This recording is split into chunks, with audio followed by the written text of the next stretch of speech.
vamos a comenzar. Está la mesa llena de preparativos. Sí. Quisiéramos, ante todo, disculparnos o quizá disculpar a Correos, porque todavía no han llegado las citaciones de estas conferencias.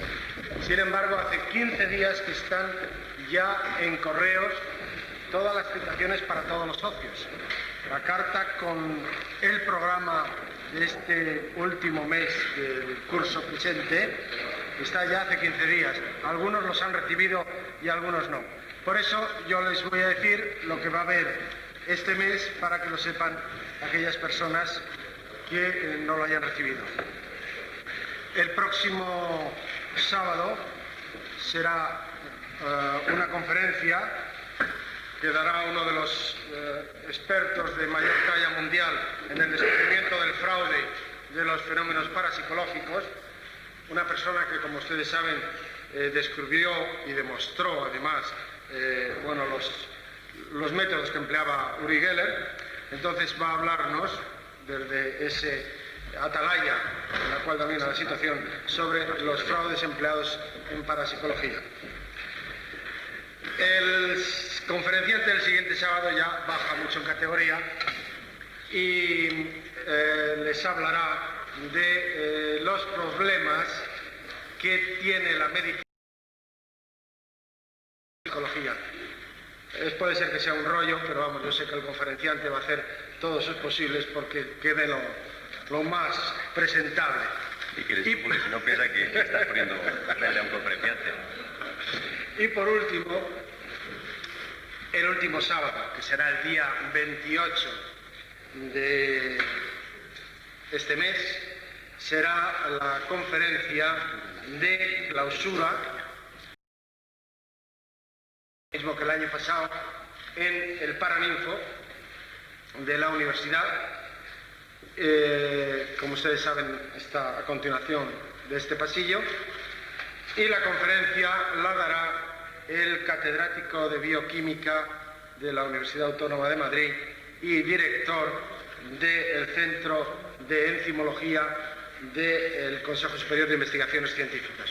Como ustedes saben, es una persona, Alberto Sols, el profesor Alberto Sols, de talla mundial. Es uno de los científicos de mayor talla que tenemos en este país.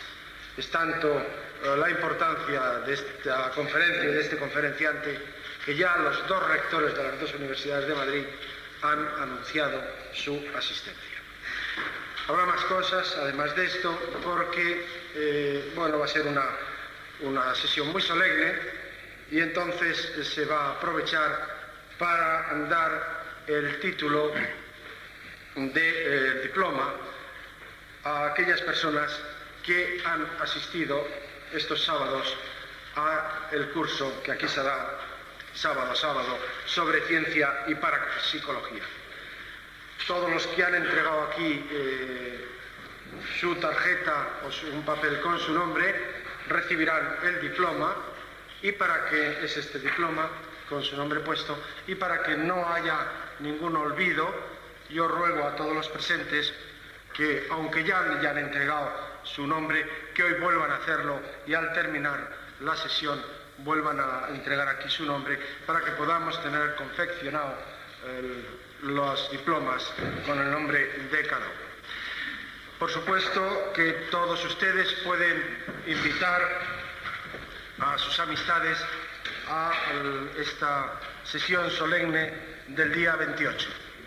Y entonces háganlo así, aunque se han editado invitaciones, pero no va a haber para todos.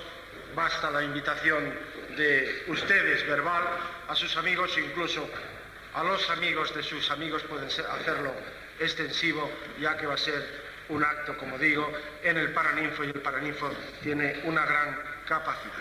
Bueno, yo creo que ya he agotado mi turno, entonces el presidente les va a hablar. ¿Me pasas esas casetas, por favor? Paso las casetas. Efectivamente, aquí tengo preparativos. Sí. Aquí tengo un paquete de invitaciones para que cada uno a la salida coja las que vaya a necesitar para que de esta manera puedan pasárselas a amigos. Normalmente esto es algo que hay que hacer, porque siempre es bueno traer aquí amigos para que se vayan familiarizando y sintonizando con nuestras inquietudes y nuestra problemática, pero en esta ocasión casi la llamada es angustiosa y desesperada, porque el Paraninfo son 1000 personas las que caben ahí, y por lo tanto necesitamos llenarlo. Y la verdad es que sería muy importante que vosotros hicieseis un esfuerzo con vuestros amigos para traer aquí personas, porque es evidente que por la categoría del conferenciante van a venir los 2 rectores de las 2 universidades de Madrid. Esto es muy importante para nosotros, para el prestigio de la sociedad y por supuesto para el prestigio de la parapsicología, que aquello tenga la suficiente audiencia. Por lo tanto, ruego que cojáis generosamente las que podáis necesitar, para que de esta manera garantizarnos que el local esté lleno ese día, que sería muy importante.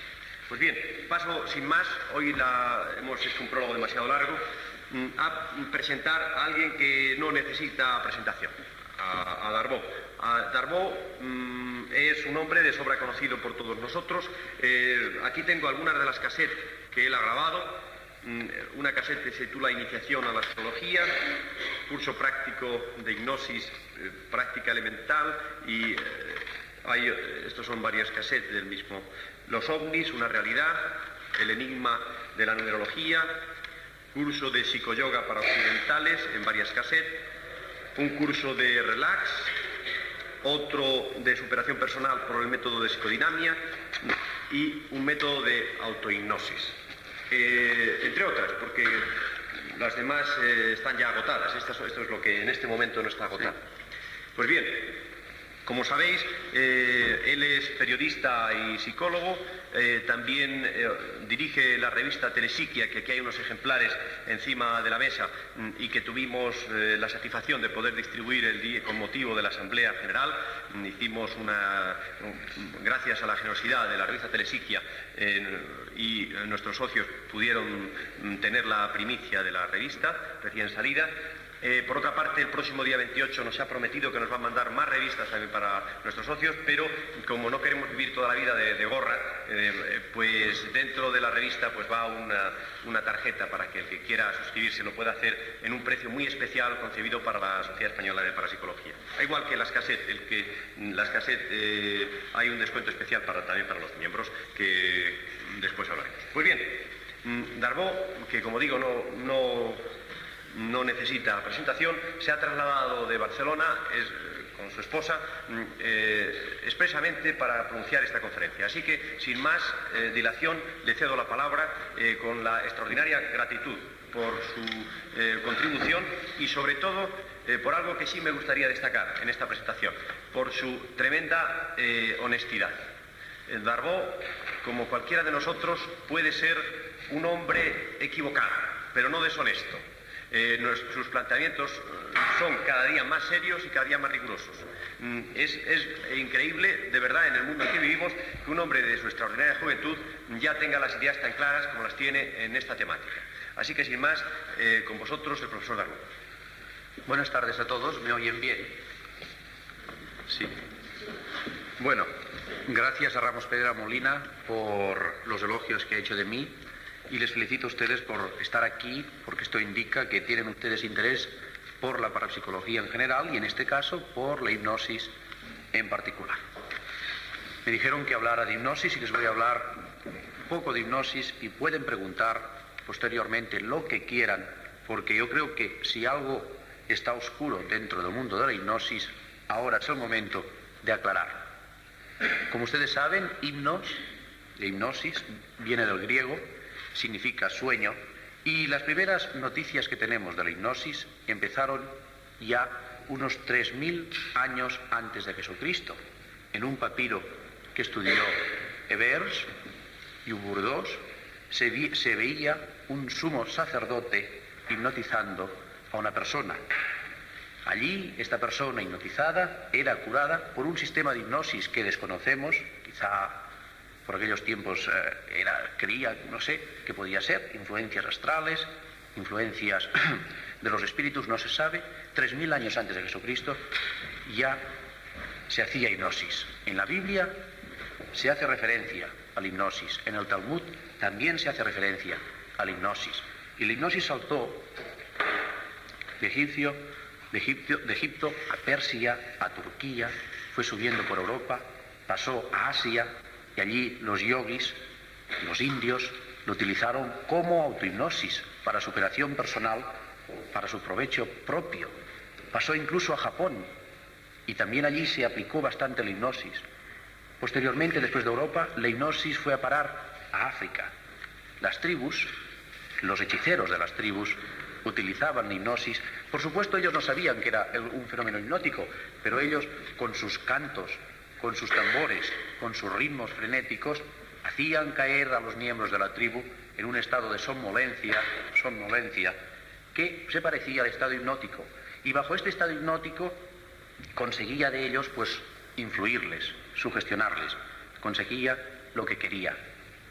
En Grecia, en donde se hacía la hipnosis, era un templo llamado Apolo y otro templo dedicado a Esculapio, dios de la medicina.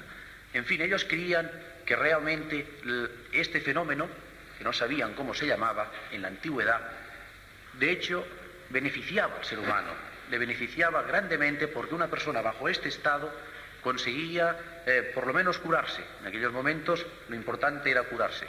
Y había muchas enfermedades, por aquel tiempo la ciencia casi no existía, no sabían nada de las enfermedades, y sabían que bajo este estado, que no tenía denominación, conseguían superarse.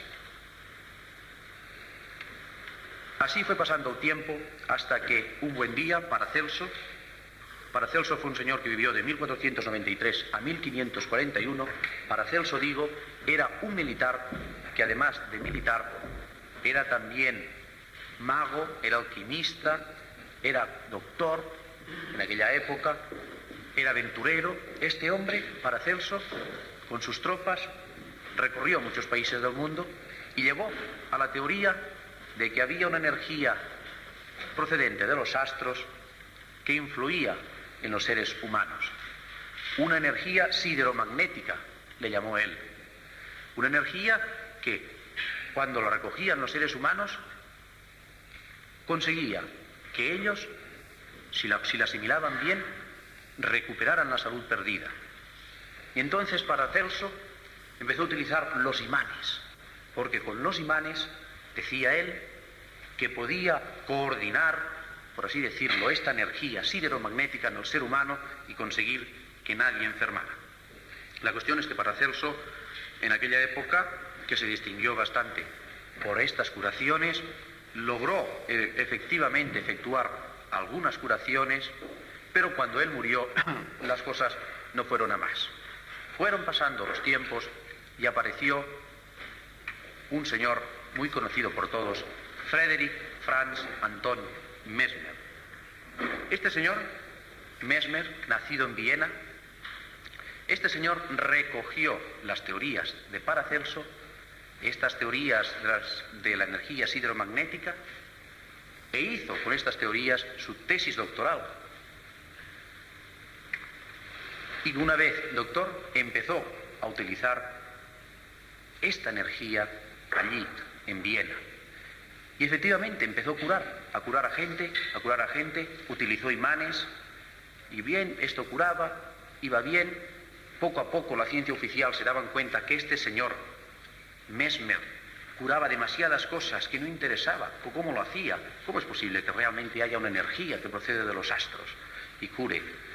Efectivamente curaba, pero esto fue negativo para él, porque terminó siendo expulsado de Viena y tuvo que marcharse del país. Tuvo que marcharse y fue a parar a París. En París cambió de método. Dice, bueno, lo de los imanes lo dejo y voy a ver qué pasa haciendo el magnetismo yo mismo. Entonces él cogía con sus manos y magnetizaba, no a una persona, como se cree al principio, sino que magnetizaba una agua magnetizada, que él la ponía dentro de una especie de bañera, una baquette, de la cual salían unas varillas metálicas en donde se cogían las personas enfermas, y allí, entre convulsiones, las enfermas y los enfermos se curaban. Fue pasando así los días en su consultorio y él fue mejorando. Luego dijo, bueno, ¿para qué voy a poner el agua? Si puedo hacerlo directamente. Y efectivamente, directamente aplicaba sus manos en las personas, la persona quedaba magnetizada. Y entonces la persona muchas veces se curaba. Era lo que él llamaba el magnetismo animal. Pero como la asistencia de enfermos era tanta, tuvo que dejar de hacerlo personalmente e inventó, porque él también estudió música, un piano. Bueno, piano lo inventó, una melodía que tocaba en un piano especial que él le llamaba el piano magnético. Entonces los enfermos, que supongo yo que deberían ser histéricos, con esa melodía del piano magnético, con esas composiciones magnéticas, también quedaban magnetizados. Es curioso, es un factor que generalmente se desconoce e indica que la sugestión jugaba un importante papel. Y cuando vio que aquello ya era el caos, porque realmente se convirtió en el médico más importante de su siglo, llegó a magnetizar un árbol enorme que había en una calle de París, lo magnetizó. Entonces los enfermos se dirigían al árbol, se cogían al árbol y el árbol los curaba. Esto, por supuesto, terminó mal para Mesmer, porque por culpa de esto, primero la Academia de Ciencias hizo un análisis, y luego creo que fue la Academia de Medicina, otro análisis sobre el magnetismo, y determinaron de que el magnetismo no existía. Entonces, como no existía, pensaron que el señor Mesmer era un charlatán, y como charlatán se le tenía que echar. Y resultó también expulsado de París y de Francia, y se tuvo que ir a orillas del lago Constanza. Estuvo en Suiza viviendo sus últimos días, y ya en los últimos días, en los postreros días de su vida, reconocieron que lo que hacía este hombre no era tanta charlatanería, que algún poder tenía que tener, y entonces le volvieron a meter en el seno de la ciencia. Él lo rechazó, y la verdad es que Mesmer murió realmente olvidado de la ciencia y bastante desprestigiado. Con Mesmer se cierra una página bastante negra para la ciencia oficial y que es importante conocer.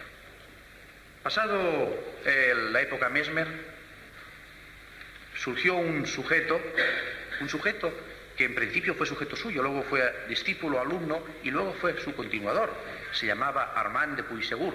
Este señor hacía lo mismo, lo del árbol, y haciéndolo del árbol descubrió un estado muy extraño en la cual la persona con los ojos abiertos y estando magnetizado podía andar y hablar y seguía estando magnetizado. Descubrió el sonambulismo. Puysegur descubrió el sonambulismo. A la vez que pasaba esto en Francia, los años 1820 o así, 15, 17, a la vez que pasaba esto en Francia, otro discípulo de él, que lo estuvo aprendiendo, que se llamaba Lafayette, se llevó el nuevo invento del magnetismo animal hacia América y difundió todo lo que era el magnetismo en el continente americano. Por lo tanto, Puysegur en Europa y Lafayette en América. Estamos hacia finales del 1800. Entonces, señores, a ver. Sí, entonces, cuando esto pasa, resulta que había un hipnotizador teatral que no tenía nada que ver con la prensa, que estaba causando realmente asombro por toda Europa. Este hipnotizador teatral era un hombre que en estos espectáculos de teatro pues conseguía hacer cosas maravillosas con los sujetos hipnotizados.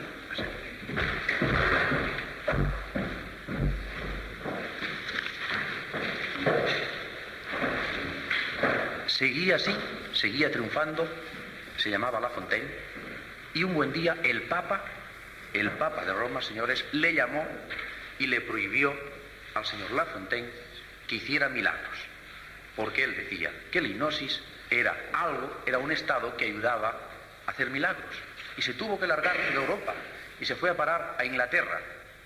Y resulta que cuando llega a Inglaterra, La Fontaine, lo primero que se le ocurre es ir al Zoo de Londres y magnetizar un león. Aquello causó asombro, un asombro extraordinario, y los científicos de Inglaterra que para ellos también era algo relativamente nuevo, prestaron mucho interés por este fenómeno. Dijeron, usted nos ha de hacer una demostración. Y en Manchester efectuó 3 demostraciones.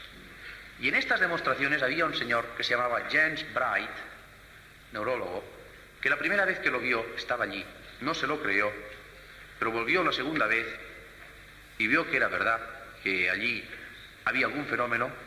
El señor Bright se volvió a su casa y lo practicó en una farmacia con un discípulo, un ayudante que tenía, vio que realmente la persona esta quedaba magnetizada, y al tercer día volvió y se convenció de que el magnetismo existía y lo practicó entonces con su esposa. James Bright se dio cuenta que efectivamente el magnetismo existía. Pero la teoría estaba equivocada. No eran los astros, la energía hidromagnética, ni era el magnetismo animal el que lo producía, sino que era un sueño nervioso que lo producía la propia persona al fijar su vista en algo inamovible, en algo fijo, se producía un sueño nervioso. Y entonces cambió el término de magnetismo animal por el de hipnotismo o sueño nervioso.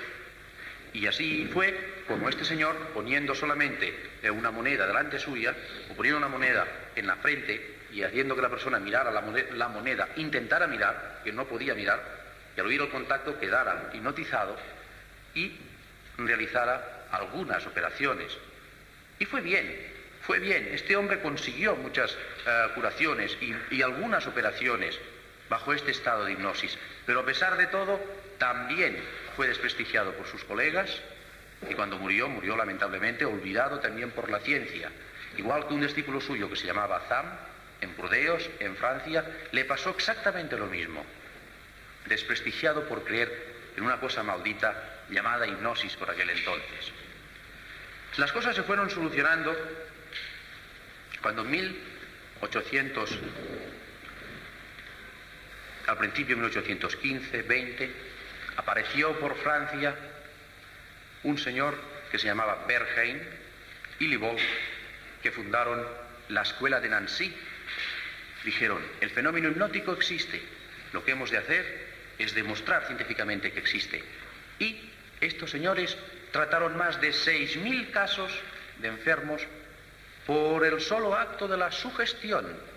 Nada de mirar un objeto fijamente ni nada de magnetizar, solamente hablar. Y a la vez que estos señores Livol y Bernheim hacían en la escuela de Nancy unas terapias por sugestión, había otro gran neurólogo, Charcot, que en la escuela de Salpêtrière en París utilizaba las histéricas para demostrar que realmente el fenómeno existía, pero él todavía seguía creyendo de que era un sueño nervioso. Charcot fue un hombre que yo pienso que este hombre desprestigió bastante la hipnosis porque sus teorías fueron equivocadas y por lo tanto la ciencia en aquel momento llegó a pensar que la hipnosis era peligrosa, porque él dijo una vez que la hipnosis era igual a la histeria, como la histeria era igual a la hipnosis. Por lo menos es como decir que si usted le hipnotiza es que usted es un histérico, está enfermo, y si usted es un histérico es que se le puede hipnotizar. Eso fue falso. Yo creo que Charcot hizo bastante mal a la ciencia, por lo menos a la hipnosis, aunque él consiguió que en 1882 en la Academia de Medicina de París se reconociera oficialmente los 3 grados de nivel hipnótico. Primer grado o letárgico, segundo medio o cataléptico y tercero profundo o sonambúlico.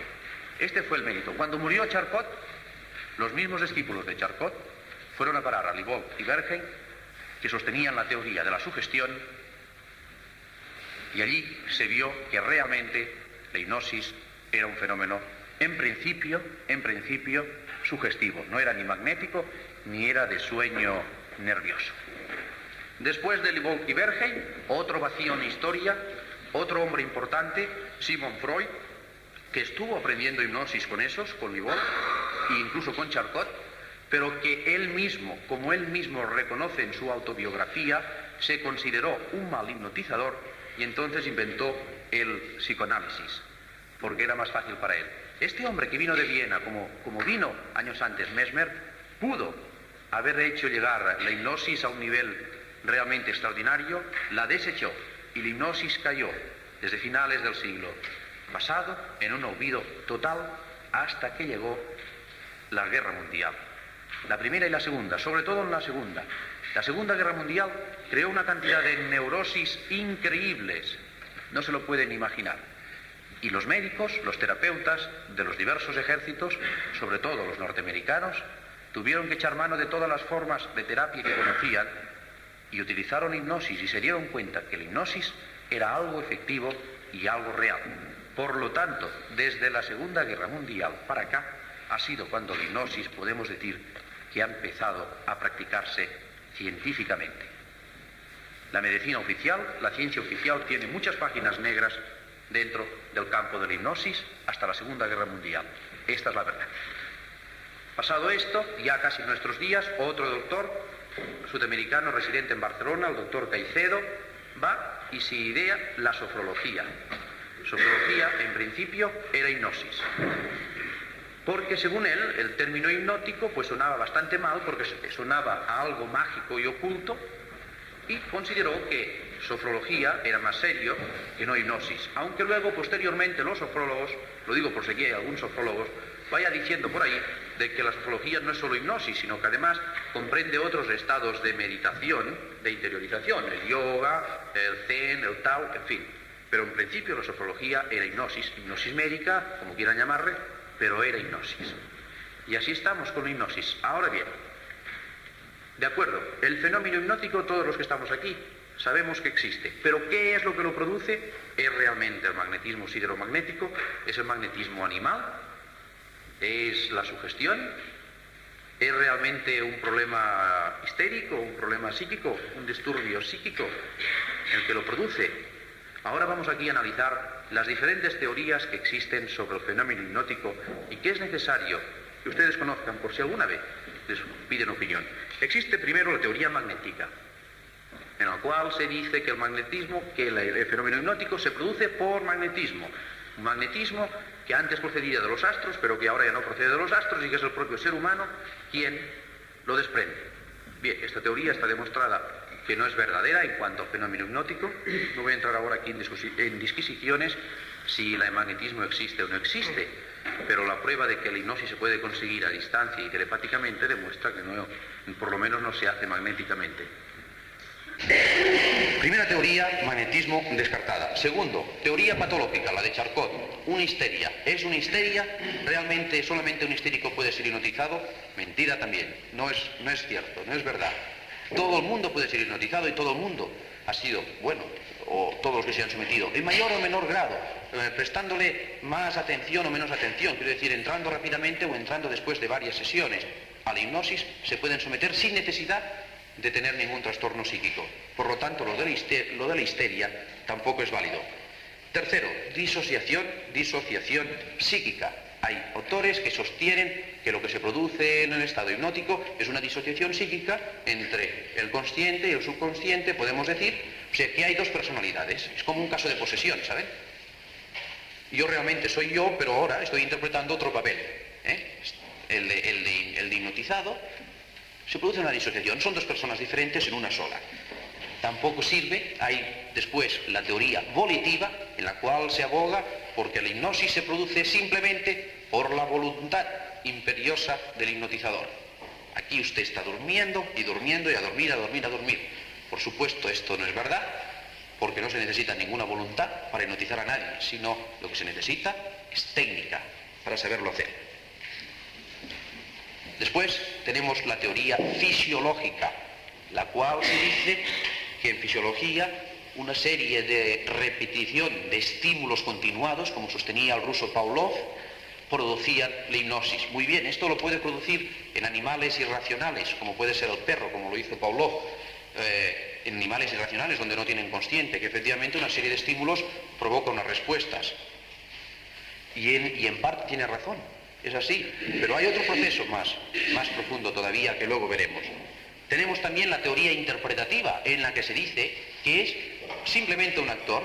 Si yo tengo información de cómo se comporta un hipnotizado, cuando me hipnotiza me voy a comportar como yo sé que se comportan los hipnotizados. Es decir, interpretativa. Estoy interpretando que estoy hipnotizado. Pero simplemente lo estoy interpretando. Teoría interpretativa, teoría de un actor que por supuesto esto no es, sería un fingimiento que luego se comprueba que no es. Porque una persona hipnotizada le puedes colocar en segundo grado, por ejemplo,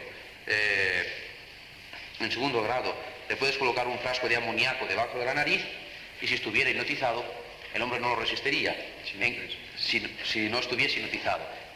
No lo resistiría. En cambio, se le pone debajo de la nariz y el hombre se le dice que huele a rosas y sigue oliendo a rosas y no pasa nada. Tenemos la teoría psicológica que defendía Libold y Berger, en la cual se aboga por una simple sugestión. Oiga, duerma, o lo que sea, o dormido, o relájese, como quieran decirle, sopor, simplemente sugestión, hablar. Tampoco es verdad. Esta se conjuga con la de los estímulos repetitivos, la fisiológica, pero tampoco es la verdadera. Tenemos la psicoanalítica, en la cual se dice que una persona hipnotizada lo que hace es efectuar una regresión infantil, a su edad infantil. Entonces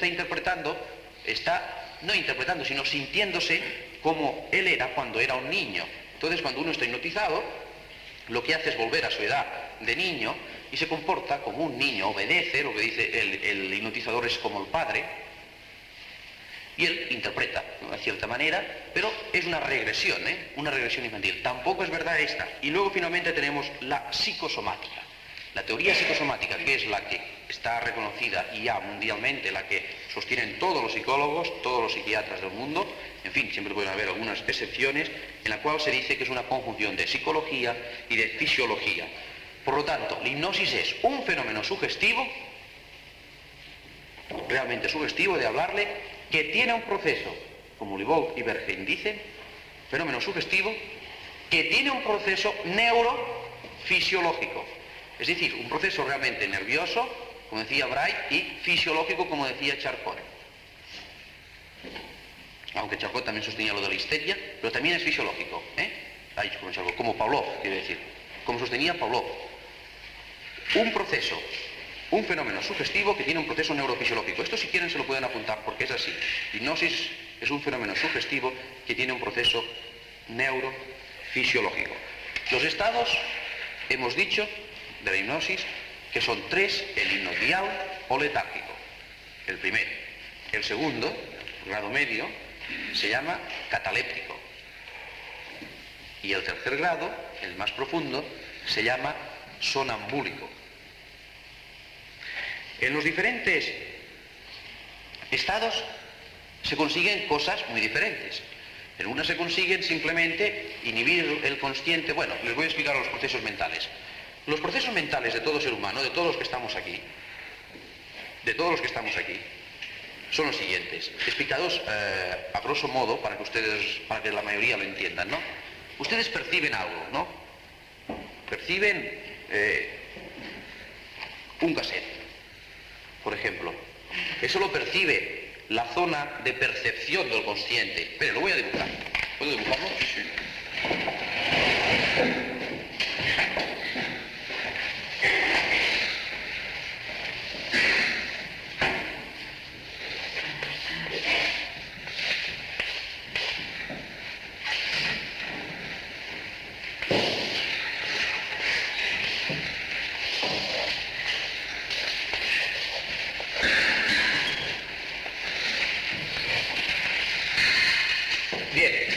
Ustedes perciben el cassette, o un vaso de agua, ustedes ven algo, ¿qué es lo que ven? No, nadie sabe lo que ven. Entonces el estímulo, que puede ser visual, que puede ser gustativo, en fin, lo que vean, que puede ser auditivo, que puede ser táctil, siempre va a la zona A, que es la zona de percepción, donde se percibe algo, no sabemos lo que es, estamos percibiendo, muy bien. Entonces automáticamente el estímulo, sea cual sea, pasa a la zona B, que es donde está el subconsciente, que es donde está archivado todo nuestro código de enseñanzas, de conocimientos, de memoria, donde está todo. En fin, yo veo esto, pero no sé lo que es, hasta que el subconsciente me dice, en mi código, que esto es un cassette. ¿Me entienden? Alguien me ha de decir lo que es esto. Alguien me ha de decir para qué es. Muy bien. Entonces, o un vaso de agua. Yo ahora estoy en la boca seca, ¿verdad? Yo veo un vaso de agua, lo asimilo, es un vaso de agua. Entonces, ya sé que es un vaso de agua. Y automáticamente, esto es automático, el estímulo pasa a la zona consciente, la que me dice, ¿para qué sirve el vaso de agua? ¿Para qué sirve un cassette? ¿Para qué sirve el micrófono? Para hablar. ¿Para qué sirve el agua? Para bebérmela. ¿Para qué sirve una silla? Para sentarme. La mente racional, la que racionaliza. El consciente me dice para qué sirve.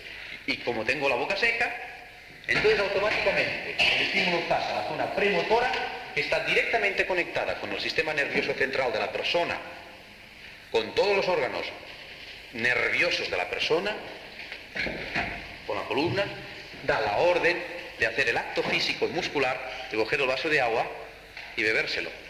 ¿Entiende? O la orden de hablar, de que la boca hable para hacerse expresar. Esto es automático, señores, es un proceso mental automático. ¿Qué sucede con la hipnosis? Pues que poco a poco se va inhibiendo la zona consciente, la zona cortical, el córtex. Y a mayor excitación de estímulos, mayor inhibición.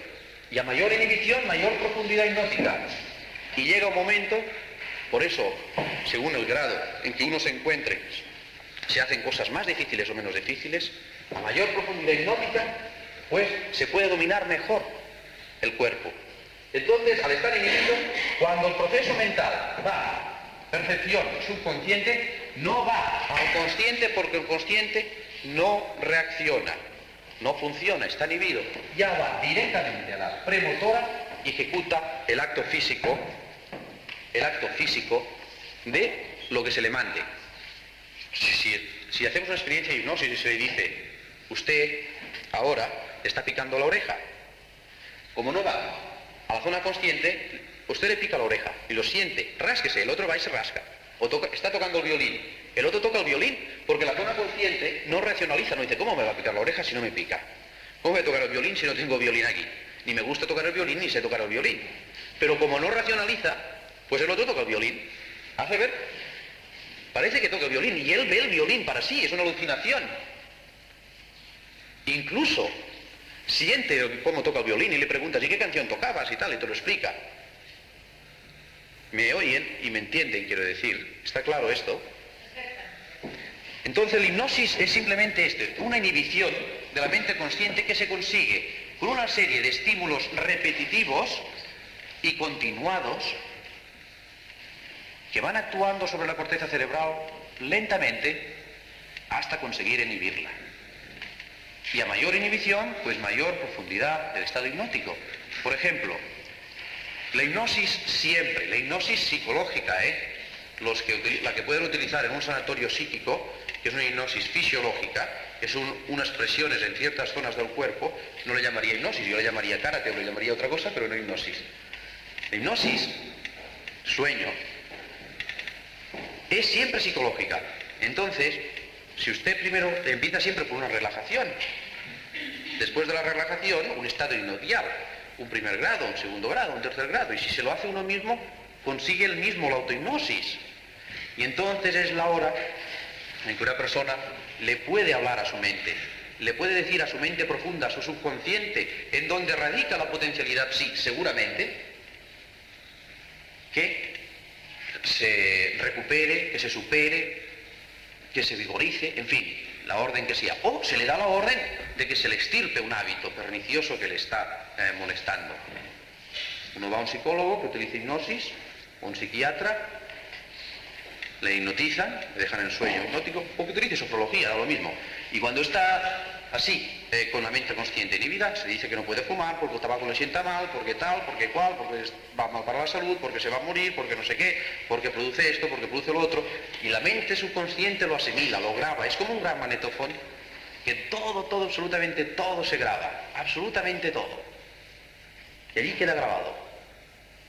Y entonces cuando tiene necesidad de fumar, si la orden está muy grabada, porque las terapias son largas, ya le compulsa la orden del subconsciente al consciente y le dice, no, que esto va mal contra tu salud, o no, esto no lo puedes hacer, y no lo hace, es automático.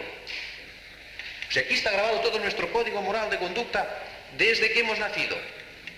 Si ahora se le pregunta a una persona qué hacía cuando era pequeño, qué hacía el día 5 de noviembre, por ejemplo, de 1947 o 50, nadie sabe lo que hacía.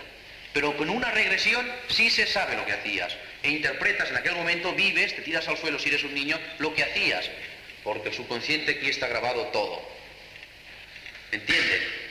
Todo. Aquí están todos los traumas, todo.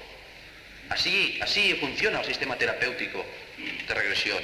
Así se pueden encontrar las frustraciones. ¿Qué me pasa? No sé lo que me pasa, que no me domino. Vamos a buscar la frustración. ¿Dónde radica? Y se le va haciendo unas regresiones de edad, que en los cursos de hipnosis ya se enseña cómo se han de hacer, hasta encontrar dónde está el fallo. Pues aquí está, aquí. Y entonces allí se le dan unas sugestiones oportunas, se le cambian las sugestiones oportunas, se le dan unas sugestiones positivas, se le quitan las negativas. No es que se le puedan borrar, porque nada se borra en este mundo. Lo que pasa es que se le diluye porque se le va suministrando más material encima y aquello se le diluye. Todavía quedará algo, porque siempre queda algo. Lo que pasa es que si se insiste esto se va diluyendo. Siempre. Yo, por ejemplo, siempre explico un caso muy curioso que tuvimos en un curso en Barcelona. Un señor, era un chico bastante joven, que era médico en aquel momento. Entonces había pasado bastantes problemas para terminar su carrera. Es curioso, este chico era de los primeros de la facultad, con su carrera de medicina. Y entonces estaba a punto de casarse, estaba ya en el último curso, faltaba el último curso, o le faltaba muy poco. Estaba a punto de casarse.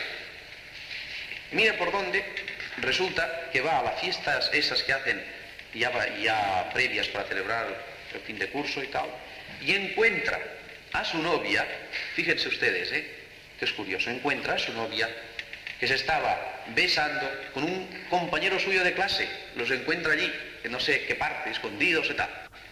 El hombre se frustra, le entra la obsesión, no va allí, no aparece más y se estira 3 o 4 años, lo que fue, sin asistir a clase, sin terminar la carrera, sin hacer nada, convirtiéndose en un auténtico vago, pero nada. Pero es que además, un vago que no sabía ni por qué era vago, porque encima el hombre sufría, soy un desgraciado, me tengo que suicidar, tal y cual. Y nadie sabía lo que le pasaba. Nadie. Muy bien, vamos a ver, una regresión. Se hace la regresión. Pum, pum. Llegamos cuando él estudiaba medicina. Estudiaba bien. Bueno, ¿cómo es posible? Es que, como eso va de una etapa de años en años, vamos a buscar la edad, otra fecha intermedia, hasta que por fin se encontró. Y nos explica la historia. Entonces, ¿qué sucede? Se le dice a esta persona, señor, usted, lo que ha pasado con esta chica, no sabe usted la suerte que ha tenido. No sabe usted la suerte que ha tenido de verlo a tiempo. Si no lo hubiera visto, ahora sería un cornudo. El otro, hipnotizado. El desgraciado su amigo, no sabe la que le ha caído encima. Usted es feliz, fíjese la que se ha salvado y a tiempo además. No tiene que pedir ninguna anulación ni tiene que pedir nada. Y tal igual, y así durante un mes. El hombre salió de aquello totalmente diluido, borrado, podemos decir. Terminó su carrera de medicina y ahora es médico. Fíjense, señores, cómo las sugestiones de negativas a positivas cambian. Aquí está un trauma, una frustración, algo ha pasado. Solo es cuestión de encontrarlo. Y es lo mismo, solo dándole una interpretación positiva a la vida. Es como aquel borracho que cuando ve una botella de vino, si está a la mitad, uno la ve medio llena y la otra la ve medio vacía, ¿no? Depende de cómo se vea. Pues es interpretar las cosas positivamente. Pero una vez se sepa hacer, es maravilloso para uno mismo. Porque una de las prácticas más buenas que hay en hipnosis es la autohipnosis. Ahora les voy a hablar de las aplicaciones de la hipnosis. La hipnosis en el mundo, me estoy refiriendo en el mundo en general, porque en España casi no se practica, son pocos los que la practican. Se aplica en medicina, por supuesto, bajo el nombre de sofrología, otros bajo el nombre de hipnosis, como quieran decirlo. Se aplica en cirugía. Hay muchas personas que son alérgicas a la anestesia química, esto es evidente. Entonces se le da de suministrar una anestesia psicógena.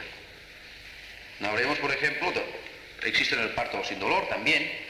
En fin, hay mucho, el parto profiláctico, hay muchos sistemas, ¿eh? Se aplica en cirugía, se aplica en obstetricia, se aplica en psiquiatría, se aplica en diversos campos de la medicina, psicología. Dentro de medicina se aplica en muchos casos. Incluso, muy frecuentemente, y en Barcelona yo por lo menos sé 2 que lo hacen, se aplica en odontología, 2 médicos dentistas. En vez de suministrar la anestesia química con la inyección que siempre en mayor o menor grado causa temor y a otros pánico, que te van con una hipodérmica allí a clavar, pues ya en el consultorio ya empiezan a ponerles una música de relajación y tal, y les llegan a relajar, un primer grado inodial, segundo grado si es necesario, en fin, lo que sea necesario, y extraen la prótesis dental, lo que tengan que extraer, la muela, el diente, lo que sea, bajo estado hipnótico. Se aplica en odontología y funciona, ¿eh? Funciona siempre. También se aplica la hipnosis en pedagogía. Pedagogía, en muchos países, en los laboratorios de idiomas, en los colegios, se suministra material por los cascos, o sin los cascos, pero mucho mejor con los cascos, una persona sometida a un simple primer grado, no es necesario profundizar mucho, ¿eh? Es una relajación un poco profunda, que todo el mundo puede practicar. Se le suministra toda la información, toda, del curso grabado, pum, pum, pum, pum, pum, y se le graba todo en el subconsciente. Y el otro cuando despierta y se le hace hacer un examen o se le pregunta, no lo recuerda al pie de la letra, por supuesto que no, pero sabe lo que es, sabe lo que es, hágame de esto, y el hombre sabe de qué se trata y te habla bien del tema y aprueba. Y esto tiene que ser muy fabuloso para que los rusos, por fin, después de que ellos han tenido muchos años prohibida la hipnosis, solamente la pudieran hacer los miembros del partido, entonces ahora ya tienen laboratorios de este tipo que utilizan la hipnosis para pedagogía, para enseñanza, para aprender. Y aquí en España también se ha hecho. Y existen unos sistemas de estudiar durmiendo, que es una variación de la hipnosis, que es cuando duermes, no sé si habrán ustedes oído hablar del sistema subliminal, que te suministran la lección, si estudias inglés, lo que estudies, a través de un altavoz extraplano que hay debajo de la almohada y que se te graba. ¿Entienden? O sea, este sistema funciona y funciona bien. Se aplica también en deportes. En deportes se aplica muchísimo. Los japoneses lo han utilizado, los australianos son los que más lo utilizan, los americanos en las Olimpiadas. Los mismos nadadores reconocen que estaban condicionados así.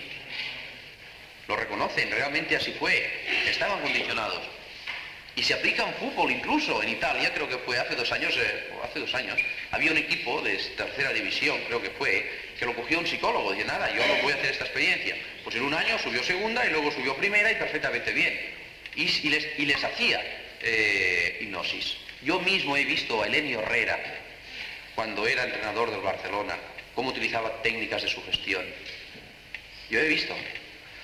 Y, por ejemplo, cuando estaba el doctor Toba, de seleccionador nacional, yo he estado con su psicólogo que a la media parte, cuando los tenía concentrados, les hacía sesiones de relajación profunda. Y efectivamente, es que se obtienen unos resultados extraordinarios. Una persona, si yo estoy medio fastidiada porque estoy un poco lesionado, porque hoy se le somete a este estado, que de hecho es un estado profundo de relajación, podemos decir, y el hombre da lo máximo que puede dar de sí, da lo máximo, todo su organismo. Solo es cuestión de saberse concentrar y desear que consiga lo máximo, y se consigue. En los Estados Unidos se aplica también, esto para las señoras, en los institutos de belleza. Ustedes, señoras, saben que su gran problema es el de las arrugas, todo el mundo lo sabe. Si las arrugas son somáticas, no hay nada a hacer. Claro, si uno tiene la nariz, por ejemplo, torcida, pues siempre tendrá una arruga. Pero si la arruga es psíquica, si la arruga está causada por cansancio, por estrés, se puede quitar. Y en los modernos salones de belleza de Estados Unidos se utiliza, hay grandes salones de relajación, donde las señoras van allí, practican, se están 1 hora, media hora, 3/4 de hora, y si la arruga es simplemente psíquica, se consigue, se les van dando sugestiones, se les vigoriza la piel, podríamos decir, rejuvenece y mejora. Hay una famosa madame en España que se llama Francis.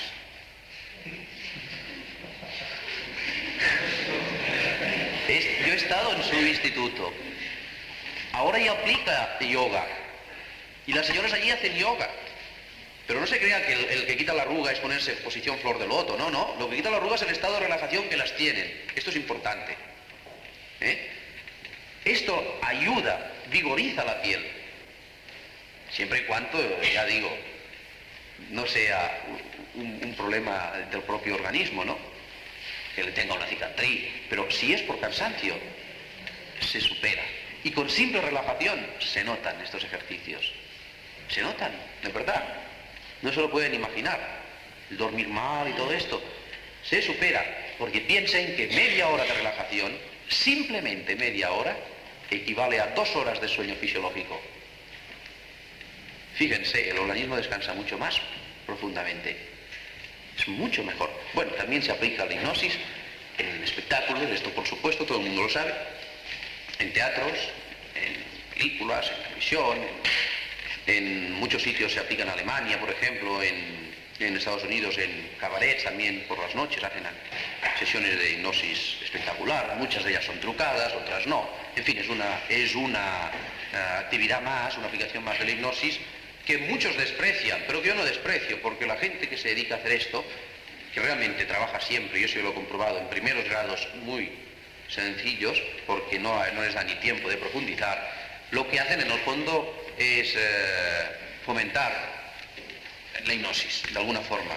Y la verdad es que desde finales del siglo pasado y desde que Liebowitz y Wertheim dejaron de interesarse, porque murieron, claro, por la hipnosis, y desde que Freud no le interesó nunca la hipnosis, hasta que llegó la Segunda Guerra Mundial, las únicas personas que han mantenido la hipnosis por todo el mundo han sido los hipnólogos o hipnotizadores de teatro. Aquí en España, ¿quién hacía hipnosis hace 50 años? Pues gente como Fassmann, gente como la Alba, gente como Onofre, como en Francia. Muy bien, son buenos, son malos, son farsantes, lo que quieran, pero ellos eran los únicos. Entonces no les hemos de despreciar, Creo que tienen por lo menos un respeto, que han hecho algo cuando nadie podía hacerlo y nadie sabía hacerlo. Algunos de ellos luego se han convertido en profesores de hipnosis de los demás, como es el caso de Fassmann.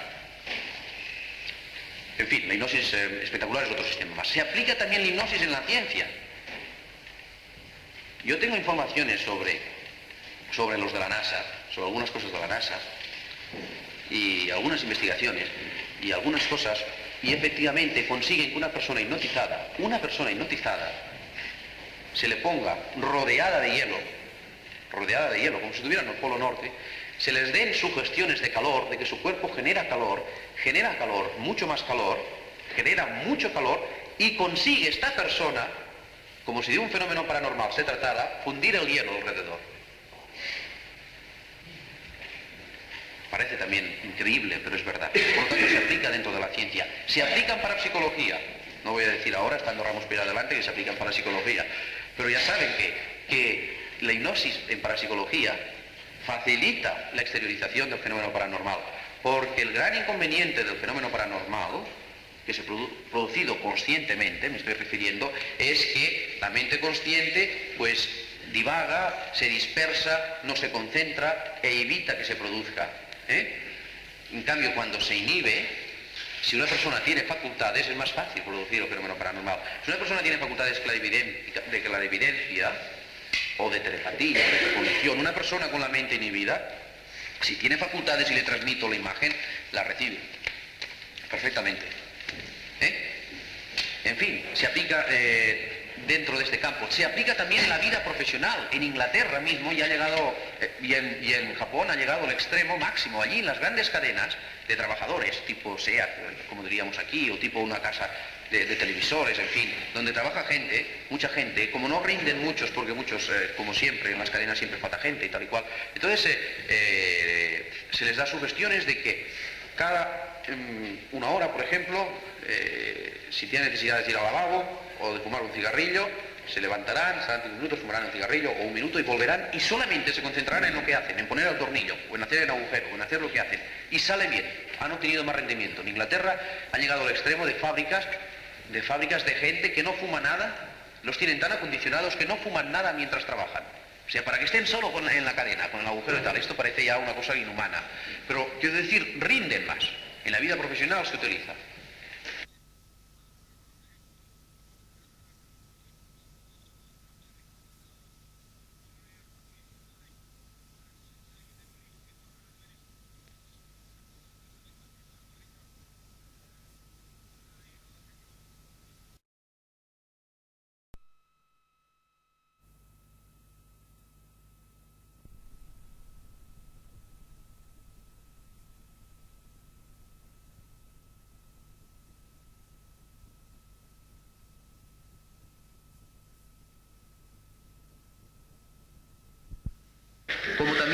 utiliza en la vida social de la propia persona para superarse, para los hábitos de timidez, para muchos complejos que uno tiene, que puede practicarlo. ¿Y qué forma es esta? La autohipnosis.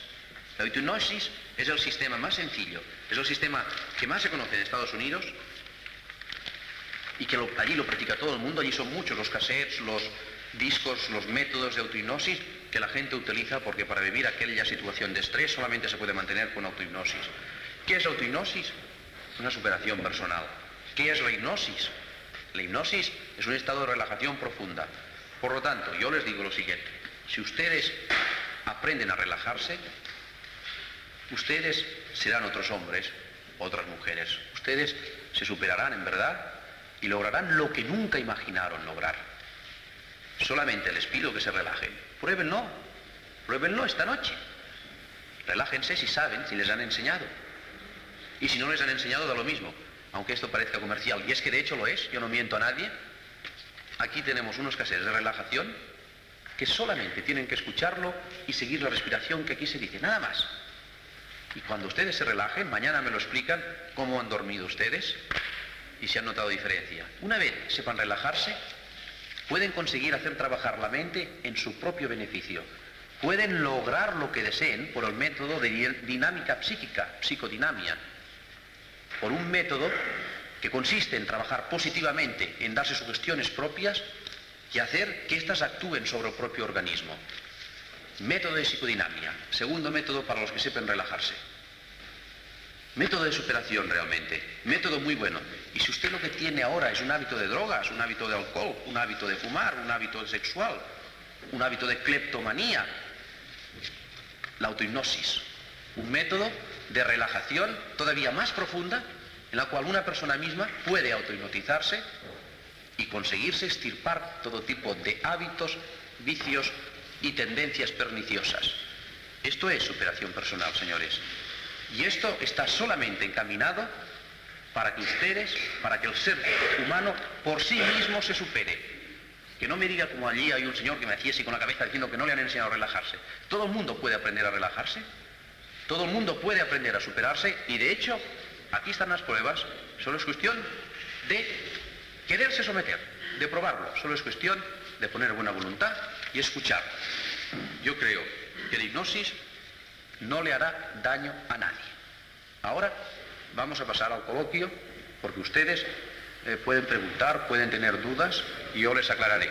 De todos modos, antes de finalizar, quiero decir que no solamente todo científico debe de tener interés por la hipnosis, sino todo matemático, todo sacerdote, todo químico, todo ingeniero, todo fotógrafo, todos ustedes deben de tener interés por la hipnosis, porque la hipnosis es una ciencia que simplemente está para la superación personal del ser humano. Por lo tanto, ignorar esto sería desconocer su verdadera significación. Muchas gracias.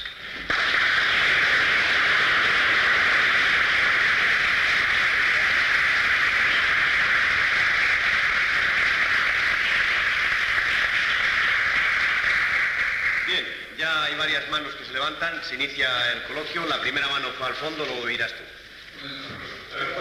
Hace años hacía en el teatro ponerse, me imagino que para un hipnosis estaba paralítico, se ponía la cabeza en un lado, una silla, los pies en hombros y una piedra de la arenisca, la partía de un mazo.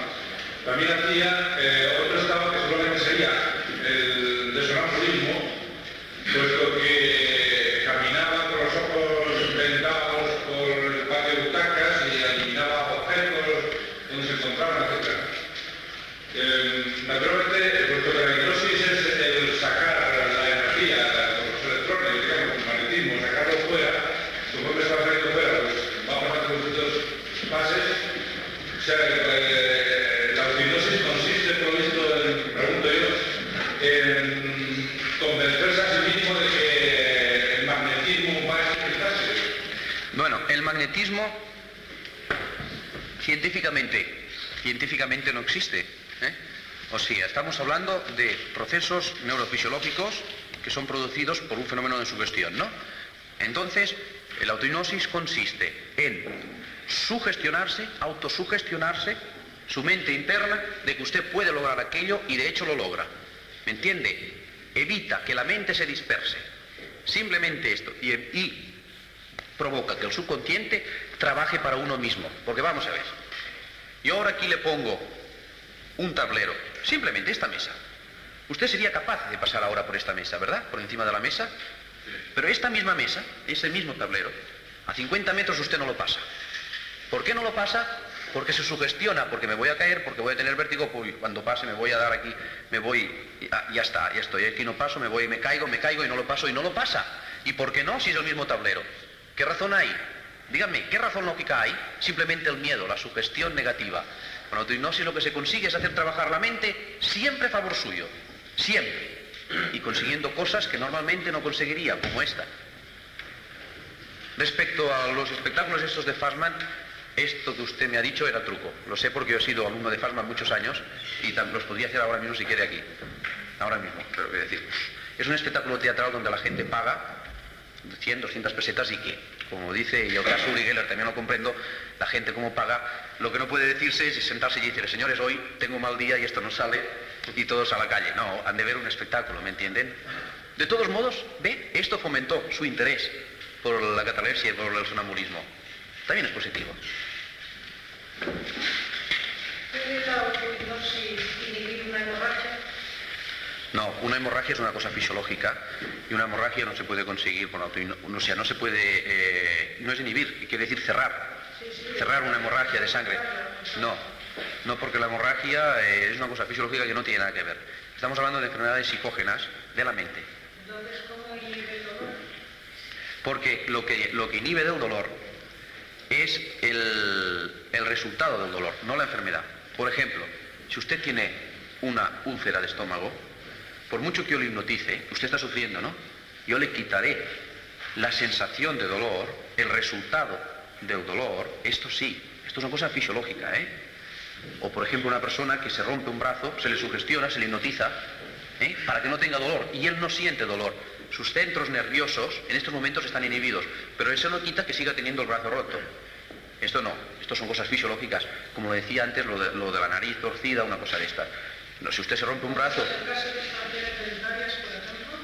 No, de estaciones dentarias sucede lo siguiente. Usted, lo que pasa es no siente dolor. No siente dolor. Entonces, generalmente suele salir sangre. Yo me he quitado 4 muelas así, y tengo muchos testimonios, como 50, 60 personas. A las 6 de la tarde me las quitaba y a las 8 o 7:30 iba a clase, darle la clase. Entonces yo llegaba al dentista, que no sabía hipnosis, pero era muy amigo mío. Ya podía esperar, déjame tranquilo, 5 minutos en el sillón. Vale, 4, 2 aquí o 3 aquí y 1 aquí. Vale. Entonces me lo quitaba y yo notaba que salía y salía. Entonces a mí no me salía sangre, pero por un error que yo tuve, yo mismo me provocaba vasoconstricción. Ya sabe que el vasoconstricción, les he explicado, ¿no? Lo de vasoconstricción y vasodilatación, pero una cosa es vasoconstricción y otra es una hemorragia. O sea, es que una hemorragia, por ejemplo, de la aorta, por mucha vasoconstricción o una vena, esto es otra cosa. Piense que lo de aquí no son venas, son arterias. Entonces yo me provocaba vasoconstricción y no me salía sangre, y no tenía sangre. Sensacional, miren por ahí de Arbó, es un mago, se quita la dentadura y además no tiene sangre, pero ¿esto qué es? ¿Pero qué me pasó? Que al cabo de unos días la sangre que me tenía que salir, se me formó un coágulo de sangre, entonces fue peor, porque entonces me hacía daño dentro. Me tuvieron que sacar, una bolita de sangre, me quedaba taponado y me hacía daño. Me tuvieron que sacar el coágulo de sangre. Pero lo mejor es que es que salga un poco de sangre, porque además la sangre ya saben que quita la infección. Es importante. Si ahora me da un de esto y me pincho, me atravieso y digan, no tiene sangre. Dios mío, espera, más vale que me salga sangre, me dé sangre, ¿ves? Ahora ya tranquilo, que sé que no voy a ser víctima de una infección. Se puede hacer vasoconstricción, vasodilatación, y es lo que explica el que se consiga fundir hielo alrededor simplemente con un vasodilatación de generar calor. Ahora, una hemorragia no, porque una hemorragia es muy fuerte. Ahora, la dentadura, por supuesto que sí, por supuesto que sí, y no hay ningún problema. No hay ningún problema. De todos modos, al provocar vasoconstricción por sugestión, funciona muy bien, pero yo aconsejaría que no se hiciera, porque siempre es importante que salga un poco de sangre. Siempre es importante. Hay por aquí, por Madrid, cierto sanador brasileño, que yo le he visto trabajar, incluso lo tengo filmado en película y tal, que el hombre pues, además de que se dedica a abrir a la gente con tijeras, luego hace así, dice que les cierra la herida y no les sale sangre. Esto es malo. Bueno, ya es malo de que con unas tijeras a uno le abran sin ser cirujano. Pero aparte de esto, lo menos que puede hacer es dejarle salir sangre. Porque se le puede quedar, por ejemplo, pus dentro, si lo que le quitaba, a lo mejor es un quissetabáceo, no pasa nada, pero quién sabe si dentro todavía le queda algo, ¿no? Esto es un poco peligroso. Es necesario que salga sangre, es importante, es conveniente. Aquí en Madrid. ¿Quiere usted que le visite? Ya le daré la dirección, se la daré al señor presidente. Aunque últimamente está muy desmoralizado el hombre, porque ha tenido varias denuncias. Porque, o sea, nosotros estuvimos viéndole, te lo digo por si acaso te puede interesar, nosotros estuvimos viéndole y la sangre coaguló cuando tenía que coagular, es decir, a los 9 o 10 minutos, más o menos, ¿verdad? Es decir, que no se produjo ahí nada excepcional, ¿no? Y no sabemos si la señora en cuestión... Pues tuvo la misma cicatriz. La misma cicatriz que si ahora... Lo cortaron lo mismo que se corta con unas tijeras, o lo demás lo que quieras. Claro. Es decir, fue un hombre que cortó con unas tijeras, sangró con el tiempo de hemorragia normal y luego se fue una cicatriz normal. Sí. Horrible, además. Horrible. Sí. Horrible. Bueno, o sea que... el caso de este señor que estaba comentando ahora... Sin suturar. Eso sí es en cualquier lado. Sí, siempre lo hace sin Yo un suturar. corte aquí y esto a los 9 minutos deja sangrar, cualquier lado. Yo he visto cosas así. Sin suturar. Sin suturar, siempre él lo hace todo. Él dice que trabaja mucho con estos espíritus macumberos y no sé Es qué. importante que de subcutáneo se cierra. Bueno, Tiene misterio, ¿verdad? sí. De todos modos es igual, él juega con la sugestión de la gente, o sea, no me voy ahora tampoco. Y yo le dije que eso creo que no se podría hacer, porque esto puede, claro, nunca le ha cogido a nadie ninguna infección ni le ha pasado nada a nadie, pero cualquier día le puede pasar, o sea. No, ya le ha empezado a pasar. Claro, yo digo, no sé, o sea, yo reconozco que la OMS, la Organización Mundial de la Salud, hace unos 5 años aceptó, permitió y dijo oficialmente que se aceptaran los curanderos, sobre todo en las zonas donde no había médicos, o siempre y cuando la medicina no pudiera más. Oiga, yo tengo un cáncer, me voy a morir, oiga, pues ¿qué le voy a decir? Pues vaya este curandero que a lo mejor le da un brebaje que le cura. O sea, esto es humano, ¿no? Ahora, una cosa es curar por magnetismo, como hacen ellos, o por unas hierbas, y la otra es hacer el cirujano. Es que es muy diferente, ¿no? Vamos, eso creo yo. Quizás sea curioso que digamos lo que hizo después de la operación de cirugía a la acompañante, que era un familiar. El acompañante le preguntó, bueno, ¿y yo para dejar de fumar? Nada, túmbese aquí. Se tumbó, le dio unos pases, unas cosas, pero le hizo comerse medio cigarrillo. Y cuando se había comido medio cigarrillo, se lo había tragado, con la cara correspondiente del individuo, que era un poema, pues le coge un cigarro y dice, a ver si ya se le ha quitado usted el vicio. Fume a ver. Claro, fuma y le dice, ¿sabe algo? El otro, claro, que tenía toda la tráquea llena de tabaco, dice, pues no noto nada, que ya está usted curado. Esto, Díaz. Hablando de la producción, Sí. el tratamiento de la belleza, de las enfermedades físicas, me parece que la hipnosis es un tratamiento muy localizado con respecto a determinadas enfermedades o determinados aspectos. Yo le digo esto porque yo hago una terapia de este caso, y no le llamo de sugestión, sino de arrepentimiento. No sé si usted ha dicho lo hace yo, pero usted sabrá que no estoy acreditado aquí. Entonces, la terapia que yo hago de arrepentimiento, primero es dar un conocimiento perfecto, lo más perfecto posible, de lo que es la simbología verbal por la cual trabaja la mente mecánica, la que lleva la mente verbal, y entonces se libera la inteligencia biológica, es la abstracta. Y he conseguido con estos resultados tan sorprendentes como que personas cambien la fe, lo cambian. No cambia la textura de su rostro, pero sí cambia su expresión, porque el tratamiento consiste en una desconexión, una desimpatización de la simbología verbal. Entonces esto tiene una explicación sencilla porque resulta que las personas estamos detrás de las ideologías verbalizadas, identificadas. Entonces estamos dedicando una cantidad de todos los potenciales de energía biológica que disponemos a servir a esa simbología. En el momento que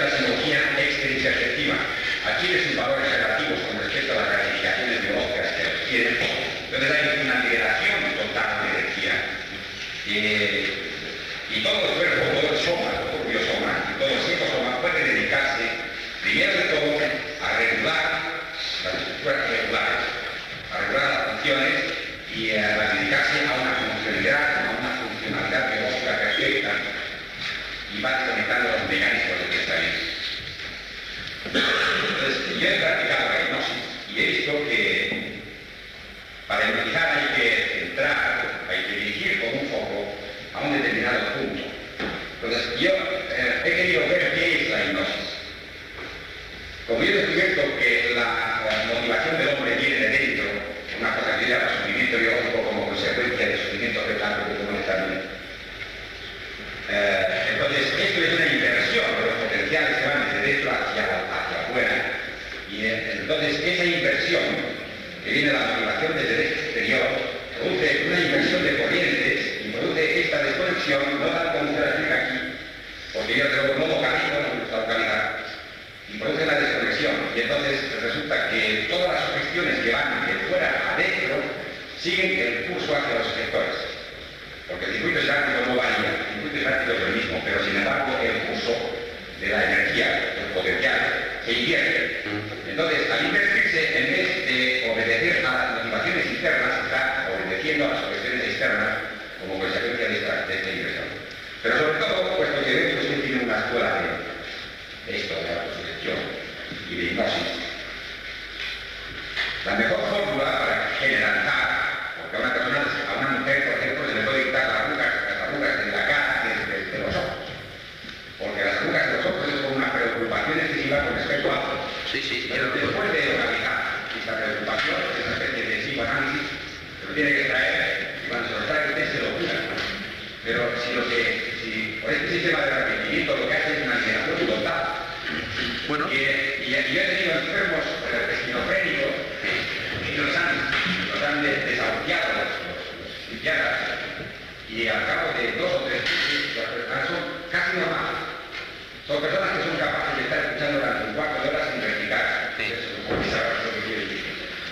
Bueno, sí, lo que usted dice tiene toda la razón, además, y me parece bien. No creo que sea apropiado un término de arrepentimiento, y en todo caso sí de aceptación de sus propios errores, ¿no? No tiene por qué arrepentirse, sino aceptarlos, porque yo creo que la labor, es que al decir arrepentirse es como entrar un poco en materia algo de tipo religioso. No, aunque no sea religión, quiero decir el sistema, porque por ejemplo... Perdón un momentito, porque es que hay una cosa que quiero que me gustaría mucho aclarar. Y es que lo de religioso lo dice lo religioso. Sí. Pero yo Quiero decir, es que nadie tiene que arrepentirse de nada, yo creo. Si se toma por arrepentimiento por lo que realmente significa, que es una autorreestructuración de los pensamientos, no tengo por qué hablar de religión, podemos hablar de medicina. Es una regeneración, podemos decir.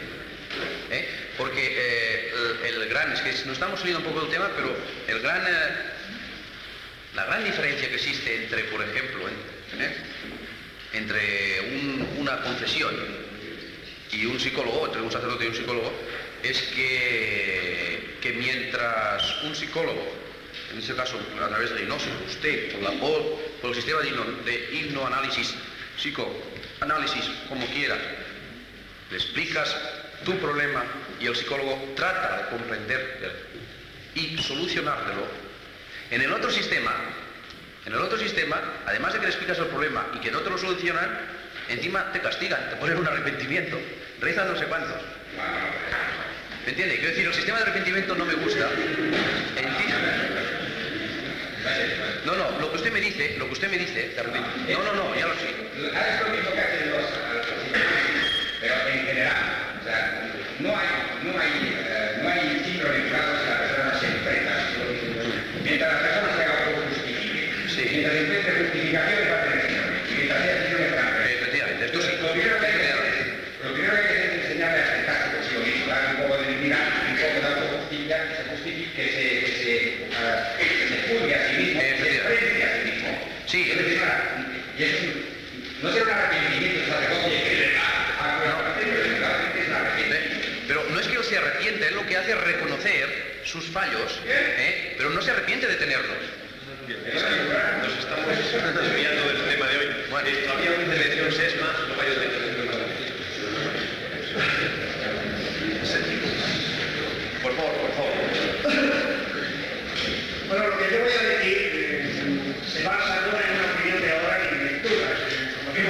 años, yo casi quiero que será de 25 a los 50, mucho del hipnotismo y de todo eso, que no lo hice públicamente en verano.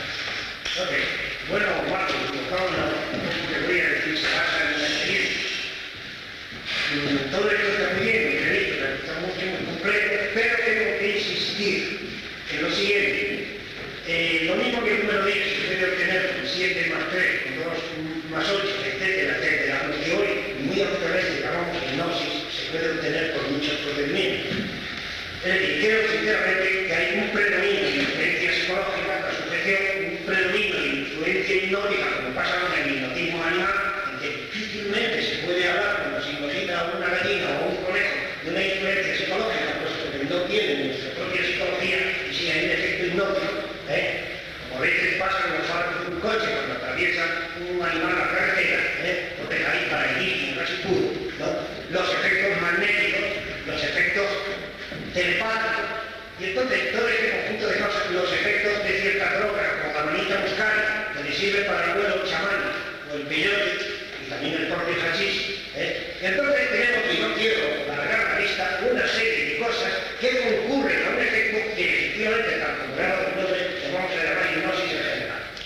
Pero, perdón, yo creo que es muy interesante no olvidar los caminos, porque en la larga práctica que yo tuve, observé que con el método lo más puro posible, el magnetismo, es decir, evitando toda sugestión, evitando toda presión en los globos oculares, etcétera, etcétera, sino con pases sin tocar el cuerpo, porque no hay que tocar el cuerpo, tú digas, uno lo haga lo que quiera, porque eso sería un masaje. Es decir, los pases, de una forma longitudinal, sobre la superficie del cuerpo, a cierta distancia, provocan con una gran fatiga, y esto podría yo repetir un día si quisiera, la exteriorización de la sensibilidad, no el desdoblamiento, del que habló tanto de Turing, etcétera, etcétera. Esto es una experiencia que yo hice hasta la saciedad, e incluso el meter, valga la expresión, esta sensibilidad en un vaso, en un recipiente, y al margen de toda sugestión, comprobar la reacción del individuo. Bueno,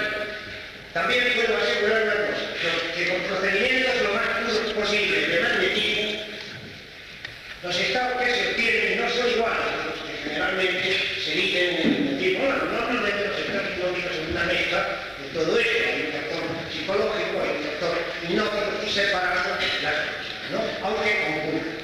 Y en cambio, los fenómenos de tanto interés para la psicología se producen en una proporción verdaderamente extraordinaria y muy superior si se hacen magnetizaciones públicas. Bien.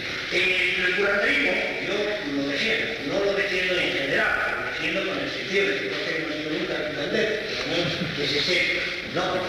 Pero evidentemente esa magnetización que viene en casi todos los pueblos y que va al margen del mundo en todo su sentido de vista, los somáticos, produce unos efectos extraordinarios. También es una cosa muy fácil de hacer, y yo lo he hecho innumerables veces en mi vida, que es magnetizar a unos cigarrillos, a unas cuestiones, no sabe uno cuáles son los cigarrillos, ni el propio individuo, es muy fácil de hacer, se ponen unas señales, etc. Y entonces gente ajena al asunto ha venido, ha cogido el cigarro, ha dicho, caramba, ¿a qué sabe este tabaco que parece que está podrido? Porque ha sido como hay más. Y efectivamente, sin error ninguno, entonces esta experiencia yo la he hecho más hace años, hasta en los teatros, en los sitios, lo hacía constantemente. Creo que no he entendido todavía. Bueno, señor. Bien, esto lo quiero subrayar porque me parece sumamente interesante que crean, no me crean, que digo que me parece bien, señor Sesma, me parece bien, y usted nos está hablando de unas experiencias particulares suyas que me parecen interesantes y que incluso parecen que sea fenomenología paranormal, que la sociedad, si quiere, se puede ocupar de investigarlas profundamente. De lo que yo le estoy hablando aquí es de hipnosis científica, de unos procesos mentales que todo el mundo conoce, por lo menos conoce la fisiología del ser humano, y de un sistema científico, porque la única forma de controlar la hipnosis es esta. Porque si usted se toma el peyote mexicano o se toma cualquier hachís, cualquier droga, usted no puede controlar ni su entrada ni su salida. Sí se puede controlar la magnetización. Pero perdona un momento, usted no puede controlar ni la entrada ni la salida, bajo ningún estado. En cambio, bajo estado de relajación, usted sí controla la entrada y la salida. Por eso es un sistema científico. es el aceptado. Yo le estoy hablando ahora de hipnosis científica. No me hable usted ahora de otras cosas no demostradas, que pueden haber otro tipo, que puede haber otras muchas cosas, pero puede haber otras muchas cosas dentro de su fenomenología, viciamientos. No creas que la hipnosis no se reconocía entonces, ya tardaba tanto, cuando yo hacía en Tetuán, lo vemos hace muchos años, hipnosis, había médicos que no lo creían en absoluto, pero hace tanto tiempo, ¿no? Es decir, sinceramente, yo sé que estas cosas es el camino para que, como hago, Bien, bien. otra cosa baje a el científico. Bien, de acuerdo. No pasa nada. Tomamos nota de esto. Vamos a... Hay una diferencia. Bien. Cuando usted habla de sofrología, le identificó en cierta manera con la hipnosis. Sí. A mí, si le he entendido bien, me da la sensación de que en la hipnosis se llega a un estado en que la conciencia está inhibida. Y en sofrología eso no ocurre nunca. Está uno siempre perfectamente consciente de lo que está haciendo, de lo que desea conseguir. Entonces, creo que hay una diferencia. Da la impresión de que haya una diferencia. Lo que les he dicho de la sofrología es que cuando se decidieron a cambiar el término, porque esto fue lo que ocurrió definitivamente, cambiar el término, así lo reconocieron. Como hipnosis suena mal, le llamaremos sofrología. Entonces, en principio era hipnosis. Luego esto se ha ido complicando, porque allí le han introducido cualquier estado de interiorización. Cualquier cosa, repetir un mantra, puede ser sofrología, siempre y cuando sea interiorización interior. Entonces se puede perder más o menos el consciente. Los sofrólogos actúan siempre en un primer grado, equivale a un primer grado de hipnosis. Esto es lo que usted me está diciendo. Y tiene usted toda la razón. En cambio hay otros sofrólogos que yo le puedo enseñar que trabajan en grados más profundos. O sea, es cuestión de profundidad. Aunque yo sostengo que en primer grado se puede hacer casi todo, menos la anestesia para operaciones. Para operaciones mayores no, ¿eh? Usted ha conseguido para extracciones pequeñas y de quistes sebáceos, ¿sí o no? Bueno, no, menos. Pero en fin, ¿qué se podría conseguir Pero no para una eso? operación mayor. Porque imagínese usted, pobre persona, que esté en medio de una operación de corazón y de repente pierda el trance, ¿qué pasa? Con el corazón abierto. O, un ejemplo, una hernia, ¿eh? No, esto se hace a niveles profundos. Tengo entendido que se ha hecho, Una hernia. Sí, pero a niveles profundos, no en primer grado, Con sofrología, no con hipnosis. Pero, ¿usted es sofróloga? No he hecho los cursos de sofrología. ¿Me puede decir qué es lo que hacen en sofrología? Bueno, en sofrología ya le digo que no perdemos nunca la conciencia. ¿Pero qué mecanismos es? Primero, respiración diafragmática abdominal, sistema de Joule. ¿De quién? ¿Qué sistema? Bueno, lo he hecho con el doctor Mariano Espinosa, hemos hecho los 3 grados, el Zen, el yoga. Bueno, respiración y relajación. Sí. Y poco a poco inhibición le arrastra un sopor, le arrastra sueño, ¿no? ¿No dicen eso ustedes? Sí. ¿Y entonces qué están haciendo? Están haciendo un primer grado. Bueno, pero le quiero decir que de hecho él nos explicó el doctor Espinosa, y creo que además alguna vez he hecho en la clínica Covesa, algún tipo de intervención con una anestesia puramente sofrológica. Sí, psicógena. Llega a un grado bastante profundo en realidad, Sí, sin meterse en hipnosis. No, si usted me dice que se llega a un grado profundo, es que es profundo. Es que la hipnosis y sofrología, sostengo, que es lo mismo. Es lo mismo, con otro cambio de término. Usted le dice, si usted ahora está en un gabinete científico, un psicólogo, le voy a hipnotizar. El paciente o la paciente dice, anda, este me va a hipnotizar. ¿Qué me va a hacer? Cambio. Señora, la voy a sofronizar, póngase aquí. Claro. El otro piensa que esto es un poco más serio. Quizás sí. Oiga, no voy a discutir esto ni voy a entrar en estos temas. Ahora, los principios fueron los mismos. Ahora, como usted mismo me reconoce, han incluido el yoga, el zen, el tao, la meditación trascendental, no sé por qué, pero como todo es interiorización, pues bueno, pues sí. Bueno, pero Lo importante es interiorizar en uno mismo, ¿no? Y si se interioriza es que el consciente se inhibe, más o menos. Sí, pero Más. en realidad se lo dice en plan de consulta. Otra pero cosa, la sensación- lo importante es que la sofrología, donde tiene mucho éxito, es en España y en los países latinoamericanos, creo. Pues usted se va por Estados Unidos, o se va por Japón, o por Inglaterra, todos lados, hay hipnosis, sofrología.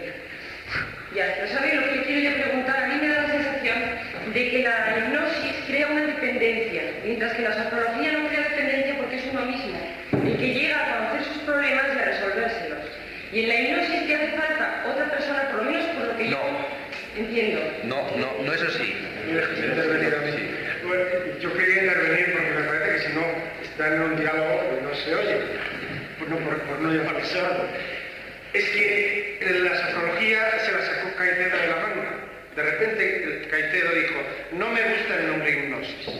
Y dijo, le voy a llamar sofrología. Entonces, eso solo existe aquí, en España, y en aquellos países, como ha dicho muy bien Darbó, donde han llegado los escritos de Caicedo. Que eso también en algunos sitios se habla eso. Pero, de verdad, en la literatura científica mundial no existe la palabra sofrología. Esto es un término nuevo Es decir, de un es señor. un término de un señor que lo emplea así. Después, para la hipnosis, lo empleó para la hipnosis. Entonces, hipnosis es el concepto que válido en ciencia, dentro de la ciencia mundial. La sofrología es un concepto que dice. Luego dijo, ¿cómo le pongo además unas cuantas pasas para que la tarta sea más apetitosa? Y metió el té, metió el yoga, metió el... Entonces, cuando usted vea Eso no es ciencia. Cuando usted vea a un yogi, no le diga que está haciendo yoga, diga que está sofronizándose. No, es que no, bueno, no estamos, o sea, no Bueno. nos encontramos. No nos encontramos. No, oiga, si le quiero decir una cosa. La agrupación esa de sofrólogos, que dirige el Caicedo, está en Barcelona, los conozco a todos, conozco a sus presidentes y tal. Muchos de ellos, psiquiatras, la mayoría, ya no militan allí y hacen hipnosis. Pero yo lo que le quiero preguntar es una cosa, o sea, entrando en eso que está usted diciendo, entonces, ¿la autohipnosis se puede considerar que es como un grado más profundo de sofrología? La autohipnosis es una relajación más profunda, que aquí se explica bien y se hace, que en donde usted en el momento de entrar se marca los objetivos a lograr. Yo quiero, por ejemplo, quiero mañana, cuando vaya a trabajar, tener el valor suficiente para decirle a mi jefe, que puede ser un déspota, un jefe, esto y esto y esto y esto y esto y esto, y tal. Y si visualiza la imagen, esto es un sistema de psicodinamia, que aquí va todo comprendido, y nada más, usted entra, se relaja, hace lo que aquí le dice, y no se preocupe, y ya me lo explicará el lunes, si lo ha hecho o no. Entonces usted no tiene ninguna dependencia conmigo. Es decir, usted se lo puede hacer usted sola, pero como usted no sabe relajarse, quizás sí que sabe, no sé, y no sabe relajarse ni sabe darse las sugestiones de forma adecuada, pues un cassette le ayuda a hacerlo. O sea, para todas las personas que quieran vivir una experiencia personal maravillosa, de momento, pruébenlo, aquí lo tienen. Yo quiero contribuir a zanjar un poco este tema de este problema siempre de la sofrología y de la hipnosis, que es un problema siempre difícil de salir de él, diciendo lo que a mi juicio ha contribuido de una manera notable a sembrar la confusión. La hipnosis tradicionalmente tenía dos métodos de actuación. Estoy hablando de la hipnosis ejercida de forma verbal.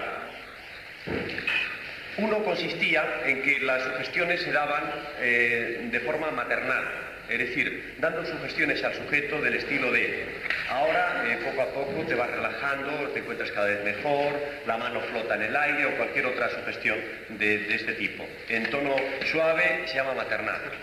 Hay otra que es la paternal, que es la imperativa, cuando se le dice y ahora cuanto más intentases moverlo, menos podrías y más sueño tendrías. No hay posibilidad, es imposible.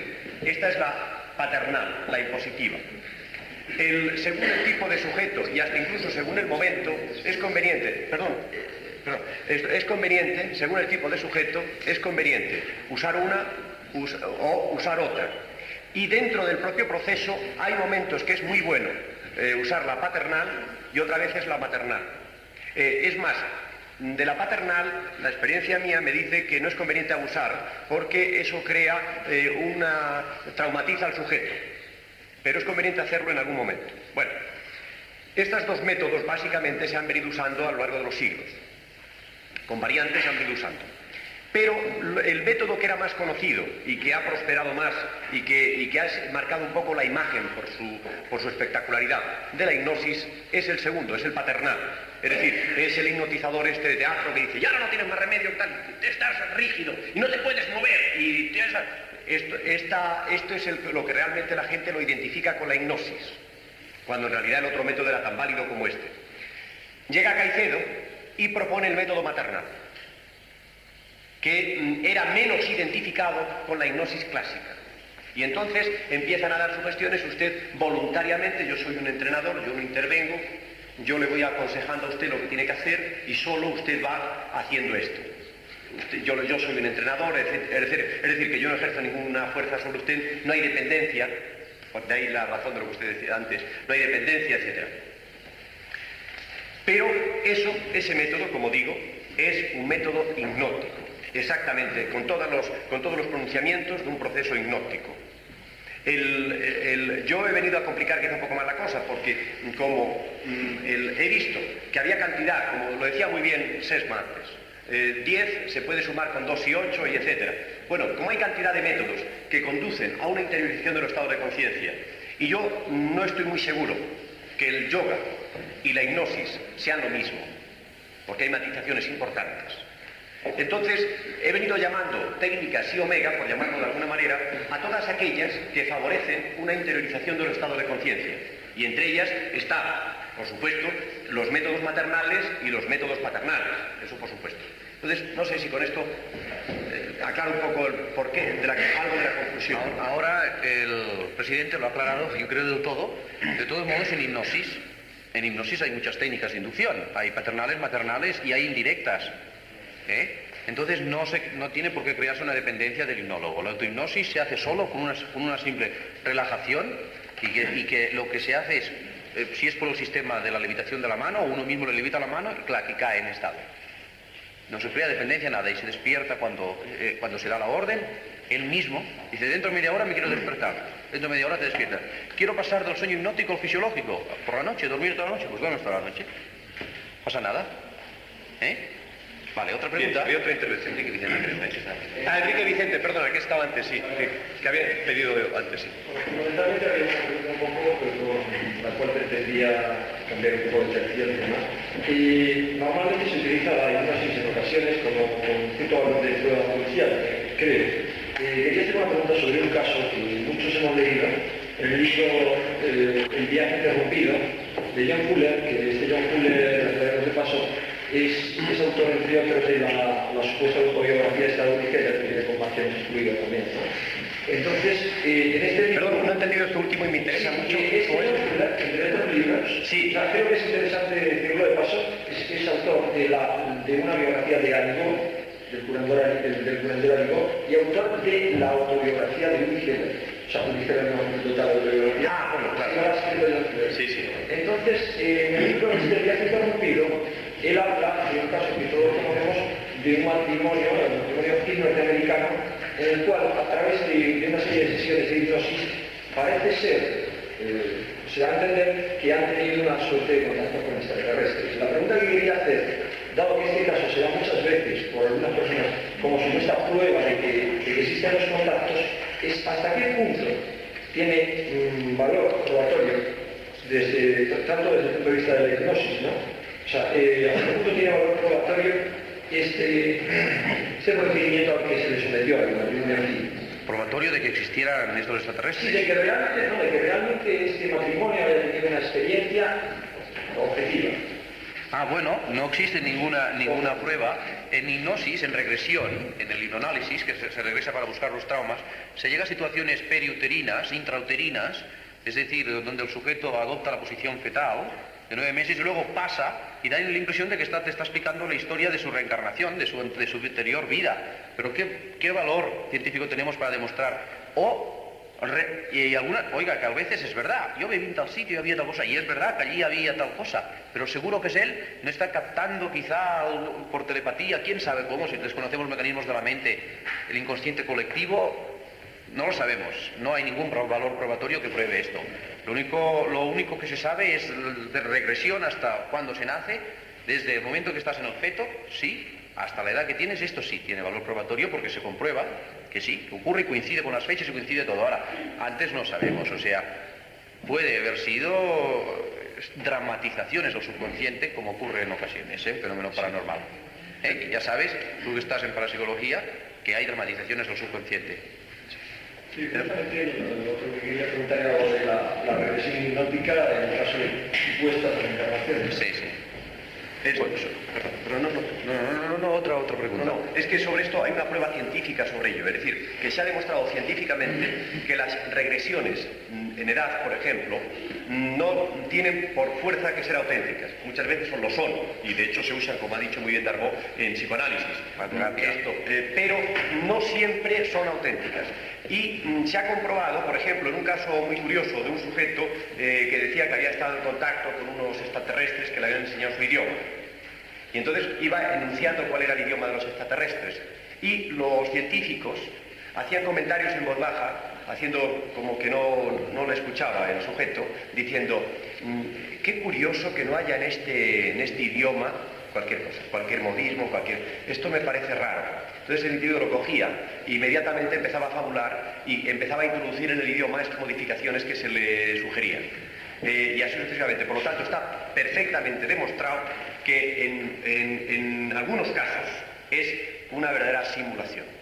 Hay un tema que tú has planteado que es muy interesante, que nosotros estamos investigando en él, que es el tema de la sintonización psíquica. Nosotros lo llamamos así, que es cuando un sujeto en el trance de psi omega sintoniza con una persona que ha vivido en el pasado y dice ser esa persona y se comporta como esa persona y tal. Aparte del proceso de dramatización, que es muy interesante, porque entonces estaríamos poniendo de manifiesto que un sujeto normal puede ser un consagrado actor, porque se comporta como ese personaje que ha vivido en el pasado, etc., sino que además, y esto es lo que nos interesa ya en parapsicología, porque lo otro es psicología, en muchas ocasiones nos han dado datos de hechos de esa época que en ese momento eran desconocidos por los investigadores, por los historiadores.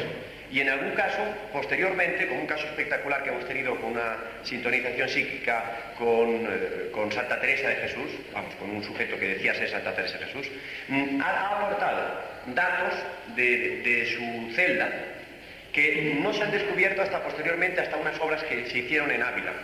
Y eso ha sido muy interesante. Pero como bien dice Darboux, esto puede ser perfectamente un tema de clarividencia.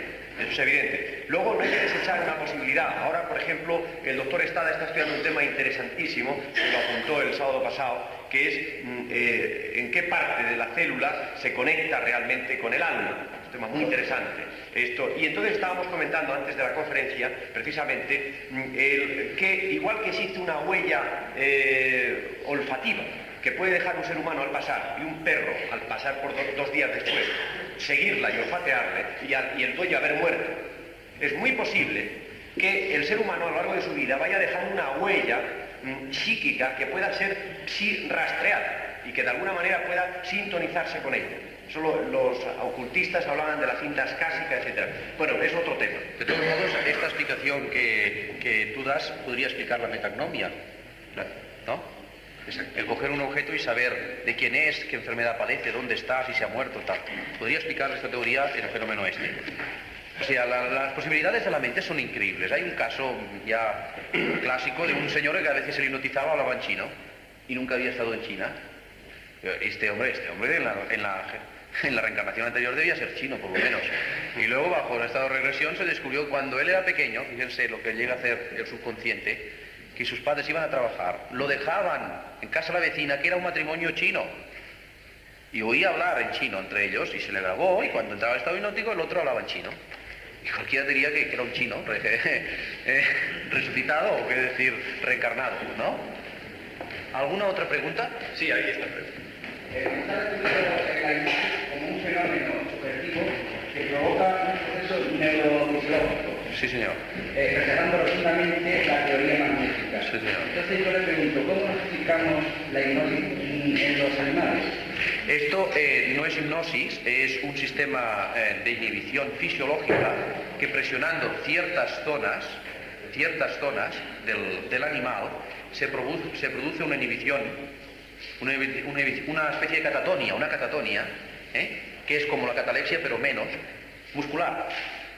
Los músculos de todo el cuerpo, pero es una catatonia, o sea, en esos momentos tú al animal ni le puedes hablar porque no te aceptará nada, o sea, ni se le graba nada, ni sabe nada, ni se despierta, porque no se despierta. En cambio, le soplas en los ojos y pierde la rigidez. Quiere decir que... Eso no es hipnosis, es una catatonia producida, oiga, igual que en ciertos sanatorios psíquicos, no sé si lo sabrá, utilizan el golpe de Janssen, utilizan varios golpes, que es una hipnosis también, por llamarlo hipnosis fisiológica, que más es karate, ¿no? Es unas presiones en unas zonas del cuerpo, porque lo que no he dicho es que a mayor nivel intelectual, mayor facilidad para entrar en estado hipnótico, porque es mayor concentración, menos dispersión, mayor control del ser humano. Tú te vas a un sanatorio y allí no notizas a nadie, ni nadie te hace caso, ni respiran, ni es imposible. Entonces estos sujetos hay que aplicarles unos métodos fisiológicos parecidos a los animales, pero no es, ¿sabe lo que quiero decir? Para dominarlos, pero no es una hipnosis psicológica, no es una hipnosis sugestiva, no es hipnosis, son procesos fisiológicos. Entonces debemos entender que a un animal no se puede hipnotizar si no es por contacto. Por supuesto que hablando no. Hombre, hablando no, pero podría ser. Relájese, el otro no se relaja. Es que si fuese cierto la teoría magnética, pues se puede hacer sin alarde. Como también se puede hacer sin alarde, pues a un duro. Pero oiga, existe el famoso experimento del gallo encantado, que no está el gallo encantado, si tuviéramos un gallo, o aquí lo haríamos, y es trazar una línea, ¿conocen? Trazar una línea, con una tiza, y entonces poner al gallo que mire el vértice, la punta de la línea, míralo. Pero no es que se le diga, míralo, es para que lo mire. El hombre lo mira, claro que cae, porque es una fijación que se produce en sus globos oculares y claro que cae, pero ya le puedes hablar que este no. Hay una cosa, sobre esto hay una experiencia que puede ser ilustrativa. Para mí, muchos procesos psi omega, son producidos por una situación de estupor, son generados por una situación de estupor. Por ejemplo, hasta incluso en el estado sofrónico, cuando se habla de levantar la mano, el propio estupor que proporciona al individuo el hecho de que su mano se levante sola, aparentemente, claro, no se levanta sola, son sus músculos que van tirando, pero ese estupor muchas veces hace que el individuo entre en esa situación. Pues bien, esto como ejemplo, en la vía animal, hay un experimento que lo puede hacer cualquiera, que es muy interesante, que consiste en colocar dos monedas de dos metales diferentes, por ejemplo, plata y cobre, y hacer pasar a un gusano. Cuando el gusano toca las dos monedas a la vez, se queda en estado de ratón. Y es porque la diferencia de potencial eléctrica, ese estupor que le produce esta situación nueva para él, que es la primera vez que se le produce una descarga de estas, le hace que el individuo, que el animal, quizá en un reflejo de la muerte, es decir, el individuo de alguna manera trata de reproducir un estado de muerte para no ser agredido, quizá inconscientemente por ahí vengan los tiros, esto se pierde en esa situación durante mucho tiempo. Defendiendo la teoría de Ramos Pereira, diré una cosa que ustedes pueden practicar si tienen una gallina o un gallo o lo que quieran. Entonces ustedes lo cogen por las patas, que le mire fijamente, que él se fije en usted. Entonces, poco a poco, lo pueden ir si quieren subiendo o sin subir. Poco a poco lo van torciendo, y el animal va cayendo y tiene que forzar el cuello hacia adelante. Y cuando llega un momento que no puede más, ¡crack!, cae el cuello hacia atrás y cae así, por estupor catatónico. Esto es magnetismo de la mirada. ¿Por qué? Pero es que yo no me explico por qué rechaza usted tan continuamente la teoría magnética cuando eso, corrobora en parte esa teoría. ¿La magnética? La magnética, sí. No. Vamos a ver, una persona es una pila de bioelectricidad. Entonces, si de una forma, una técnica especial hace que comunica un flujo de electricidad a otra persona, al circular ese flujo de electricidad produce un campo magnético que puede alterar o que puede ser la causa que provoca ese proceso neurofisiológico. Porque la teoría magnética, lo que yo he dicho es que no está demostrada científicamente. ¿He dicho esto o no? Entonces, como yo estoy hablando... Pero un momento, señor. Señor Sesma, déjeme hablar un momento. Yo estoy diciendo que no está demostrada científicamente, ¿eh? Y entonces, lo que estoy diciendo es que como no está demostrada científicamente, y se ha demostrado que de hecho por magnetismo uno no se duerme, se puede dormir por sugestión visual si quieres, por un estímulo visual, pero no es necesario que sea magnetismo. Puede haber incluso potencialidad, sí, que influya sobre ti para que te duermas, pero no tiene por qué ser nada magnético. Pero bueno, la prueba puede ser un individuo que verdaderamente no pueda o no capte la sugestión. Y si conseguimos que pase al estado hipnótico, pues eso puede ser una prueba. ¿Por magnetismo? Por magnetismo. Pero quién sabe si es... El magnetismo sí que existe, por supuesto. Y la biodiversidad. Yo no niego que no niego que exista magnetismo, claro que existe un magnetismo, y claro, y hay brújulas y todo, eso no lo voy a negar ahora. Lo que digo es que no está demostrado el magnetismo animal, como hipnosis no está demostrado. Como hipnosis no está demostrado. El magnetismo animal. Porque toda la electricidad Oiga, lo que... Mira, esto hay una cosa Usted que... puede ser partidario del magnetismo, me parece bien. Sí, hay una cosa que está clara, y es que en los coloquios, ni que decir tiene, que sirven simplemente no para convencerse unos a otros, sino para que cada uno exponga su punto de vista, por lo tanto no hay que ser reiterativo. Es decir, que si tú expones tu punto de vista, tú crees en el magnetismo, perfecto, ya está. Nuestro conferenciante de hoy no ha dicho que no crea en el magnetismo, dice que no está probado científicamente. Punto, ahí hemos terminado el tema. Es decir, no se trata de que en este aula nosotros ahora vayamos a demostrar o no demostrar algo que es del campo privativo de un laboratorio de investigación, que por supuesto que esto está muy lejos de un campo de ese laboratorio. Así que, si os parece, pasamos a otro tema, porque si no entramos en un callejón sin salida. Y aparte de eso son las 9:45. Bueno, así que no sé si hay alguna otra pregunta. Bueno, pues un momento, por favor. Que no olviden después al salir dejar la papeleta. Sí, entonces, por favor, esperaos un momento. Es que es un momento solo. Entonces, solamente deciros que, por favor, dejar, hoy sí que es muy importante que dejéis vuestros nombres, porque esos son los que nos van a servir de base para hacer los diplomas. Muy importante que los dejéis aquí vuestros nombres. Una cosa, sí. Una cosa que les quería decir a todos ustedes, por favor, una cosa que les quería decir a todos ustedes es que yo me ofrezco, si ustedes tienen dudas sobre hipnosis, quieren saber algo, si ustedes escriben, por ejemplo, yo me ofrezco a través de la revista Telepsiquia, que tiene una sección que se llama Consultorio, si ustedes escriben aquí la revista, a través de esta revista, como hay allí especialistas además en hipnosis, hay muchos y sofrólogos, a todas sus preguntas se las vamos a contestar a través de la revista, y así las contestaciones serán de interés público para todos, gratuitamente. Les quería decir otra cosa, que para los miembros de la Sociedad Española de Parapsicología hemos conseguido, del editor de la revista, que no soy yo, porque estoy haciendo promoción, que esta revista, que vale 100 pesetas el número, que para los que son socios de la Sociedad de Parapsicología, una suscripción para todo el año les valga solamente, en vez de 1.200 o 1.900 pesetas. Solamente para los socios, nadie más lo tiene, en toda España, solamente los socios de la Sociedad Española de Parapsicología. Lo mismo que estos cassettes, los que quieran hoy o cuando quieran relajarse, practicar la autohipnosis, la psicodinamia, también hemos conseguido un 10% de descuento sobre estos cassettes. Si alguno de ustedes necesitan alguno o quieren información, aquí a la salida les podrán, aquí a su mano derecha al salir, suministrar información o facilitarles el material que deseen. Yo les agradezco la atención que están dispensando por las ciencias psíquicas y por la hipnosis en particular. Muchas gracias y buenas noches. Pues bien.